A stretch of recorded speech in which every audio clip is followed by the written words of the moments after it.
YCP అధినేత వ్యవహార శైలిపై ఎప్పటినుంచో కామెంట్స్ వినిపిస్తున్న విషయం తెలిసిందే. తనకు అవసరం లేని వారి గురించి ఆయన పెద్దగా పట్టించుకోరు అనే టాక్ ఉంది. ప్రాధాన్యత ఇవ్వవలసిన అవసరం లేని వారి గురించి జగన్ పెద్దగా పట్టించుకోడు. ఈ విషయంలో వైసీపీలోనే కొందరు నేతలు ఓపెన్ గా అంటూ ఉంటారు. తాజాగా ఇలాంటి అనుభవమే కొంతకాలం విజయవాడకు చెందిన వంగవీటి రంగాకు ఎదురవుతుందని గుసగుసలు జోరుగా వినిపిస్తున్నాయి. విజయవాడలో వెల్లంపల్లి శ్రీనివాసును పార్టీలోకి తీసుకొచ్చిన జగన్ వంగవీటి రాధాకు కేటాయించిన సీట్ను ఆయనకిచ్చి రాధాకు మరో ప్రత్యామ్నాయం చేస్తానని చెప్పినట్టు సమాచారం. అయితే ఈ విషయంపై ఇప్పటి వరకు జగన్ నుంచి రాధాకు ఎలాంటి స్పష్టమైన హామీ రాలేదని సమాచారం. దాంతో తనకు వైసీపీలో ప్రాధాన్యత పెద్దగా లేదని వంగవీటి రంగ తనయుడు ఆవేదన చెందుతున్నాడు.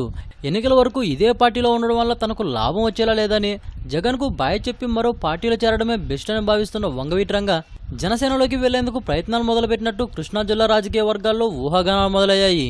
అయితే ఈ విషయం తెలుసుకున్న వైసీపీ కీలక నేతలు పార్టీలో నీకు అందరూ గుర్తించే స్థానం ఉంటుందని, పార్టీలో నీకు జగన్ మంచి ప్రాధాన్యత ఇస్తారని ఆయనకు చెప్తున్నారట.